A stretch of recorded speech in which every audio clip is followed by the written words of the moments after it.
Köszöntöm az ABC nézőit, tartsanak velünk ma is!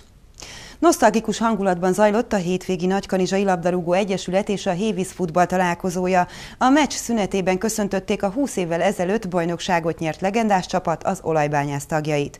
Most következő összeállításunkban egy kis időutazást teszünk, visszamegyünk 1994-be. A Bányász zenekar indulójának ütemére vonultak fel a csapatok. Fehérben a Mohács gárdája, piros-kékben pedig az Olajbányász MB2-es bajnok csapata. Az eső még szemerkél, de ennek ellenére jó 5000 ember már itt van a pályán, és még fokozatosan érkeznek a szurkolók.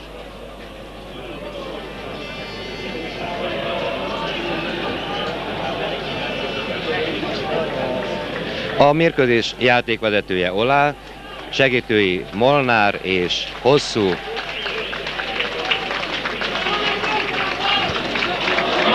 A mohácsi játékosok virággal kedveskednek a bajnok csapatnak.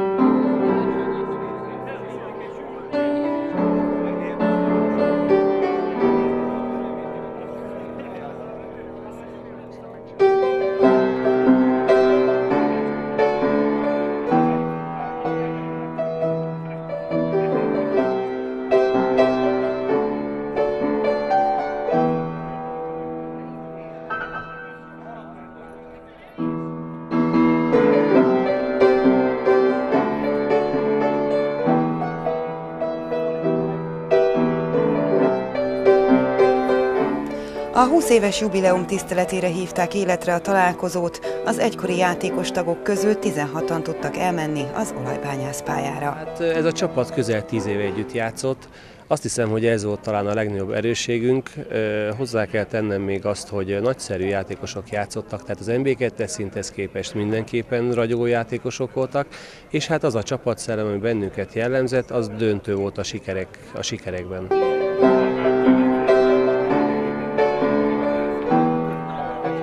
A legendás csapat drukkerei közül is sokan kilátogattak a pályára. A B közép egy kis magja is megjelent a lelátón. Az NLE Hévíz meccs szünetében pedig pályára léptek a Bányász egykori focistái.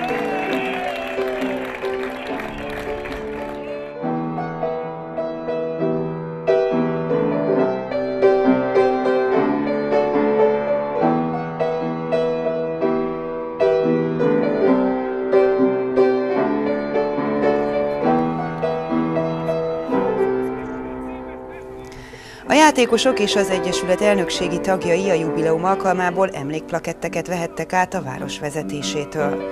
Az 1994-es bajnoki érmek átvételekor a zuhogó esőben tele volt az Olajbányász stadion.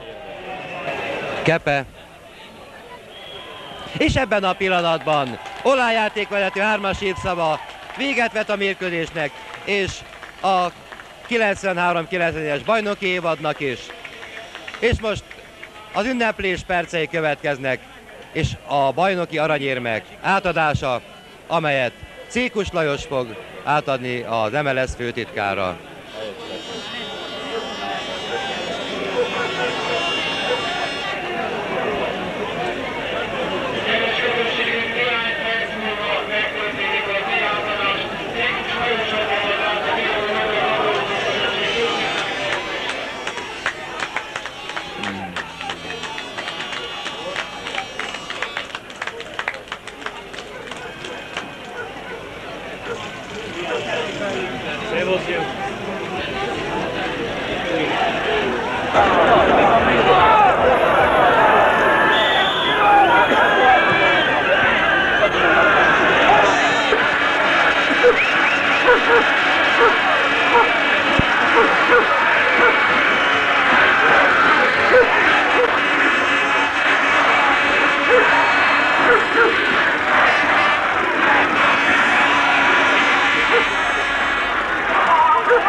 Az érmet először a csapatkapitány Kepe Tibor veheti át.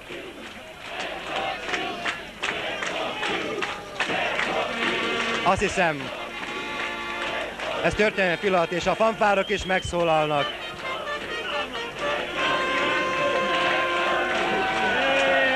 Aztán következik Csáki kapus, aki remek portásnak bizonyult a Bányász kapujában. Ezen a meccsen nem kapott gólt, és azt hiszem a bajnoki cím elérésében nagy érdeme volt kiváló kapusnak. Huisz László, Kis István,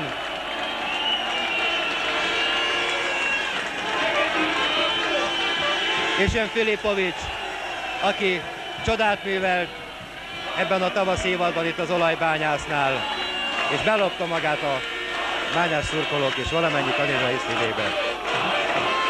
Vidóci Laci, aztán Hegedűs László veheti át, majd jön Farkas Oskar.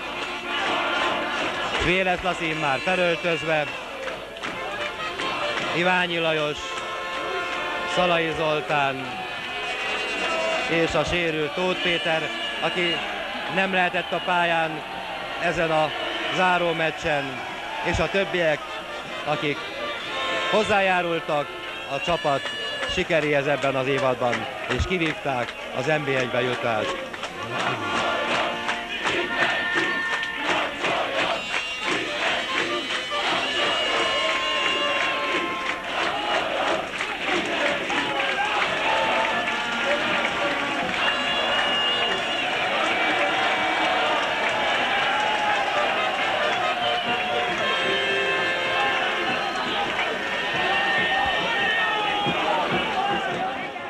...1994-ben egy olyan csapat vívta ki Kanizsavárosnak a bajnokságát, amiben a kérdésre felelven a fiataloknak példaképe volt. Küzdöttek, harcoltak, és mondhatom, hogy minimális a bajnokságban veretlenséggel végig, mondhatom többségében győzelemmel vívták ezt az eredményt, amellyel a város lakosságának a sportot, a labdarúgást, úgynevezett cirkusz szerető embereknek a szeretetét, bizalmát és szórakozását tudták biztosítani. Csodás dolog volt. Valami szép emlék, valami nagyon nagy meccs. Mi jutna hirtelen elsőként eszedbe? Csodás, már is elmondhatom. Amikor 10 000 ember a Ferencváros ellen, itt, ebben a kis stadionban, csodás volt az a hangulat, az összefogás, a drukkerek, mindenki megvette jegyet, hogy ezzel is támogassák az Egyesületet. Ahogy említettem, a városvezetése, cégek, különböző cégek is mind hozzáálltak, és az öröm volt, mert vasárnap készültünk.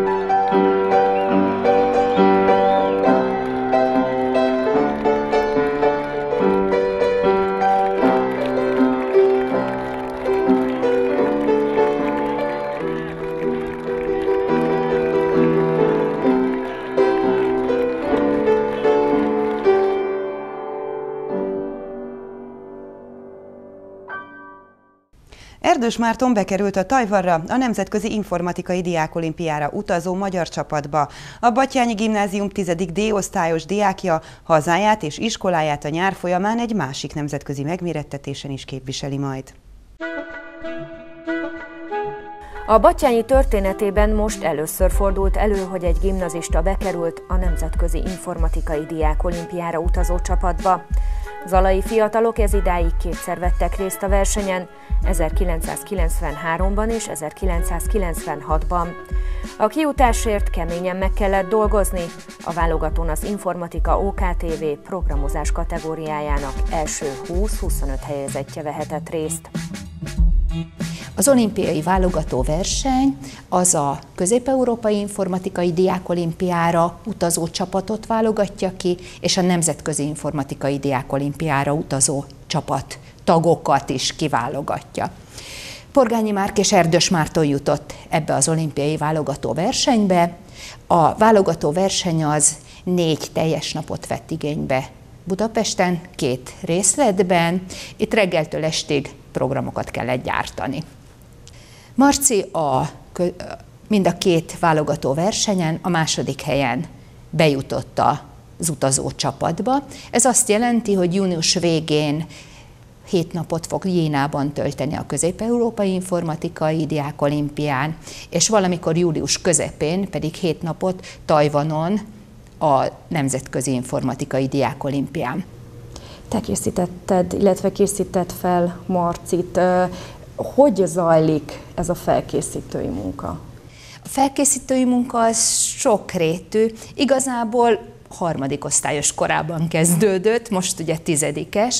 A harmadikosztályos korában a tesója és a körülöttünk levő gyerekek indultak el a logóversenyen, és ez neki is nagyon megtetszett a számítógépen, és ő is elindult ezen a logóversenyen.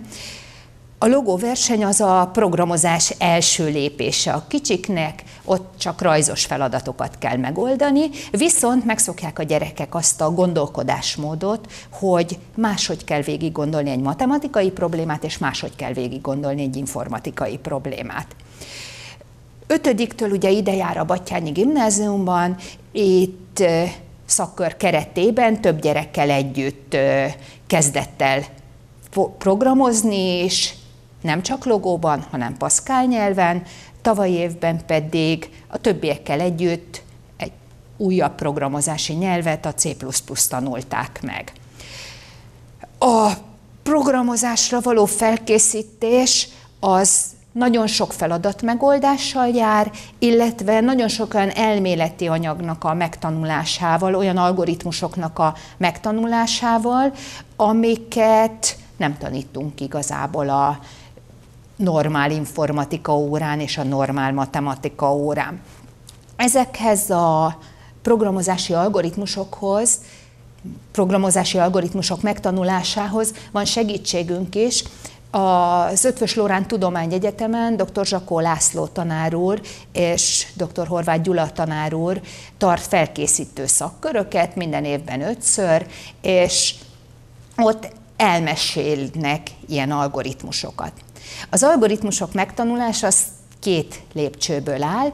Egyszer van egy problémánk, amire az ember megpróbál kitalálni valamiféle metódusokat, valamilyen eljárásokat, valamilyen megoldási módszereket, és hogyha megvolt már ez a gondolkodási folyamat, akkor utána képes arra, hogy befogadja azt, amit már más is megtanult, és egy kicsit hatékonyabb, egy kicsit kevesebb memóriát használ, egy kicsit gyorsabban fut le. A felkészítős órák az tiszta elméleti órák. Értem ez alatt, csak gondolkozunk, és megpróbálunk közösen gondolkozva, akár ilyen csúnya angol szót is mondhatok, hogy brainstorminggal élve kitalálni dolgokat egy-egy feladat kapcsán, és hogyha összejött a csoportból már igazából az algoritmus, akkor pontosan megfogalmazzuk, hogy is van ez az eljárás. Utána több hétig, tehát egy ilyen előadás után több hétnyi munka az, hogy a gyerekek feldolgozzák ezt az algoritmust. Tehát megtanult egy eljárást, tudja, hogy kell végrehajtani ezt az eljárást, és utána konkrét feladatokon keresztül, konkrét problémákon keresztül meg kell tanulnia azt, hogy hogyan kell ezt kódolni, hogyan kell lefordítani egy konkrét problémára, hogyan lehet alkalmazni egy konkrét probléma megoldása során.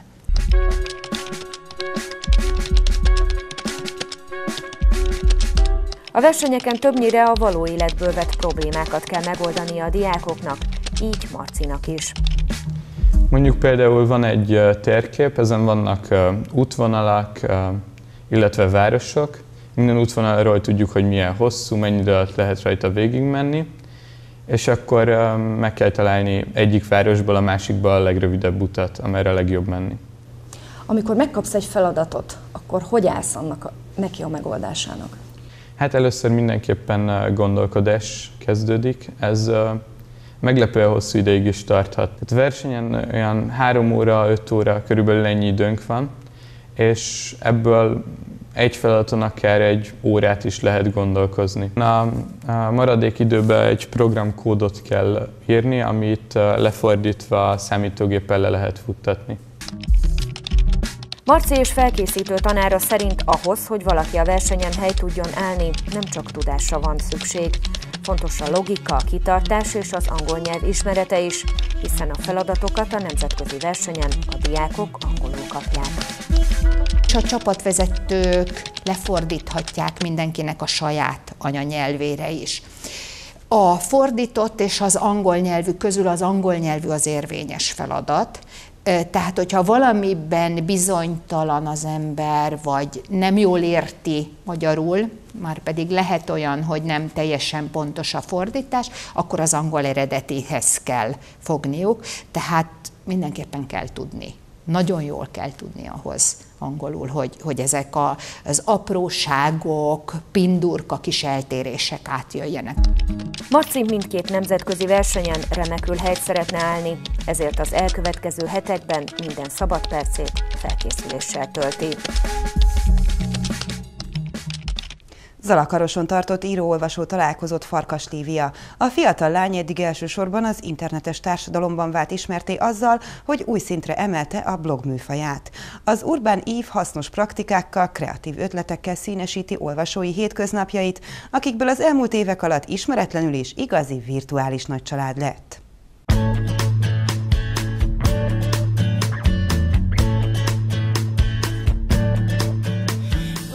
Az olvasók egy ideje már nem csak kattintással érhetik el a hamisítatlan Urban Ív tartalmat. Ennél zöldebb nem lesz címmel jelent meg nemrég Farkas Via első könyve. Leginkább azt a típusú közönséget nyitotta meg számomra, akik nem igazán olvasnak blogokat, és nem igazán foglalkoznak azzal, hogy az interneten mi van még a recepteken túl. Tehát inkább úgy mondom, hogy helyeken jártam, de többféle ember jön ezekre a találkozókra, hiszen azért más, hogy író-olvasó találkozó, tudod, meg könyv, meg egy fizikai dolog, az egészen más hangulat, mint hogy egy internetes közösség, azt mindig azt hiszi valaki, hogy ez egy zárt dolog, meg hogy az csak a fiataloknak van, és ez a könyv ez lehetővé tette, hogy egy más korosztályhoz is szóljak, egy más típusú életvitelű emberekhez szóljak, akik nem érnek rá internetezni, így megismerték a blogomat. Megtaláltak, akkor ezek szerint ők is érkeztek is visszajelzések, gondolom. Így van, rendszeresen kapok úgy leveleket, hogy én nem olvasok blogokat, csak a tiédet. Tehát, hogy ez mintha egy külön kategóriaként lenne kezelve, hogy vannak a blogok, meg vagyok én, mert tényleg egy teljesen önálló műfajt tudtam magamnak kiszakítani.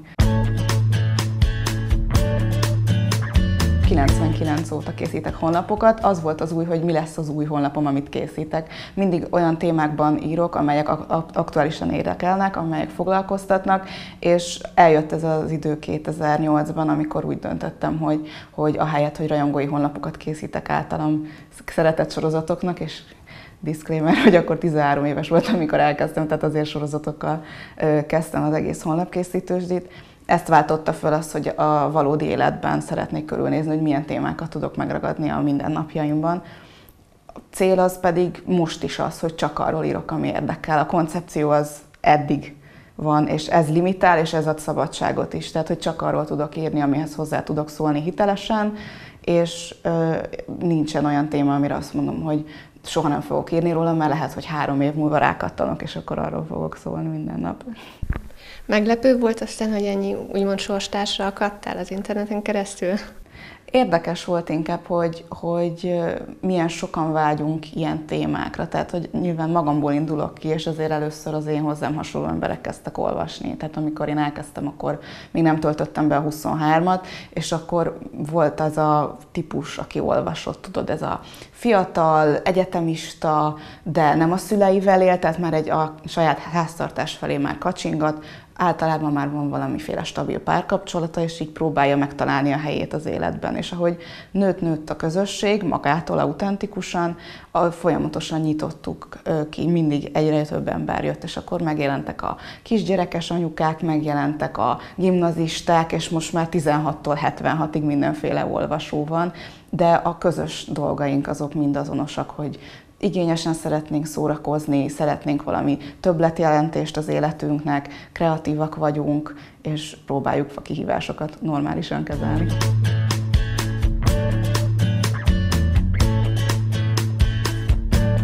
Mondhatjuk akkor azt is, hogy ez nem pusztán egy blog, hanem tényleg egy igazi virtuális közösség. Így van, abszolút, és nagyon is büszke vagyok rá, hogy nem kell őket piszkálni, hogy ugyan írjatok már kommentet. Most már közel 50 000 hozzászólás érkezett az elmúlt 6 évben, és egymással is beszélgetnek, tehát ez nem egy egyirányú kommunikáció, nem arról van szó, hogy én kinyilatkoztattam valamit, és akkor az úgy van, és fogadjátok el, hanem beszélgetünk egymással is, ők is velem, ők maguk között, és tényleg nagyon jó társaság alakult ki.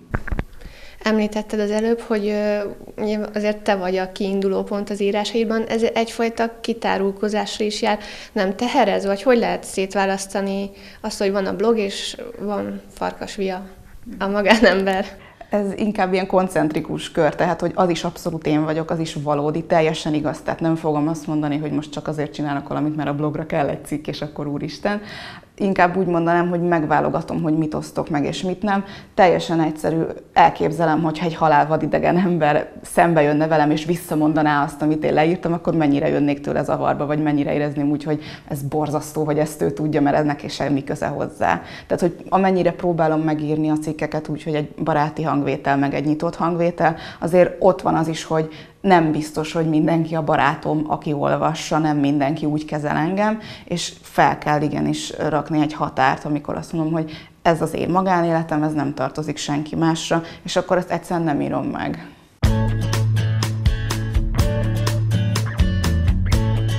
Nagyon sokan fordulnak hozzá tanácsért, vagy akár bizalmasabb ügyben is. Általánosságban nézve, hogy látod, mi az, ami a mai nőket a leginkább foglalkoztatja, vagy mi az a probléma, ami megoldásra várna? Én úgy látom, hogy nagyon sokan küzdenek a maximalizmussal, és azzal, hogy mindennek tökéletesnek kell lennie, és ezzel kapcsolatban van egy végletes gondolkodásuk. Tehát, hogy ha nem lesz tökéletes, akkor inkább semmilyen nem lesz, és utána miatt bűntudatok van, hogy jaj, nem csináltam meg, jaj, nem vagyok elég jó, stb. És ezen próbálok főleg segíteni, hogy nem baj, hogyha nem lesz 100%-os, mert igazából 100%-os lesz a legritkább esetben, de ha mondjuk 70 lesz, vagy 60 lesz, vagy akár még 15, az is több, mint hogyha nem csinált volna semmit. És ez bármire igaz, bármilyen teljesítményre, otthon, munkahelyen, magánéletben, hogyha kitalálja, hogy most ő futni akar, vagy tanul egy új készséget, nyelvet tanul, akármi, hogyha tudsz 500 olasz szót, nyilván nem egy felsőfokú nyelvvizsga, de akkor is többet beszélsz olaszul, mintha nem tudsz egy szót se. Ez a gondolatmenet az alapja a Fiatal Lány könyvének is, melyben számos tippet, praktikát gyűjtött össze. Ezek a gyakorlatban is alkalmazhatóak. Tanácsai elsősorban azoknak szólnak, akik úgy érzik, megrekedtek egy adott életszakaszban, helyzetben. Az ilyen szituációkat semmi esetre sem szabad véglegesként felfognunk, ahogy az sem eleve elrendelt, milyen lehetőségeink, sőt képességeink vannak a továbblépésre. Néha megválaszolhatatlannak tűnik, mit tesz valakit boldoggá, hogyan tudja átlépni saját korlátait, és egyáltalán miként lehet feldolgozni egy-egy kudarcot. A kézikönyv ezeket a kérdéseket járja körül, és kínál alternatívát a kifogások helyébe. Ez leginkább úgy megy, hogy megpróbáljuk általában felülvizsgálni abban azt a helyzetet, amiben élünk. Tehát, hogy ne az legyen mindig, hogy újra meg újra ugyanazokat a hibákat elkövessük, hanem hogy egy kicsit kívülről magunkra tekintsük, és megnézzük, hogy oké, itt mi volt, mit tudok ebből tanulni, és mit tudok tenni azért, hogy legközelebb ne kerüljek ilyen helyzetbe, hogyan tudok fejlődni a kudarc által, mert ez is nagyon fontos, hogy a kudarc meg a siker azok nem ellentétesek, hanem a kudarc az előfeltétele a sikernek, és nem létezik így siker az, hogy hip-hop jött, és akkor semmi nem történt, ami nehézséget okozott volna. Tehát nagyon fontos, hogy igazából úgy lehet fejlődni, hogy ha arra megyünk, amerre nehéz. Ez ugyanúgy, tehát, hogy a sportban is, vagy bármiben is, hogyha mindenki ugyanazt a fél kilós súlyzót emeli, hát akkor egy idő után megszokja a terhelést, és ez nagyon könnyű, hogyha mondjuk ha valami kicsit félelmet okoz, vagy ijegységet, vagy ilyen jó stresszt, jó izgalmat, akkor ott van lehetőség a fejlődésre, és arra érdemes elmenni. De azért ez sok tudatosság is kell, nem?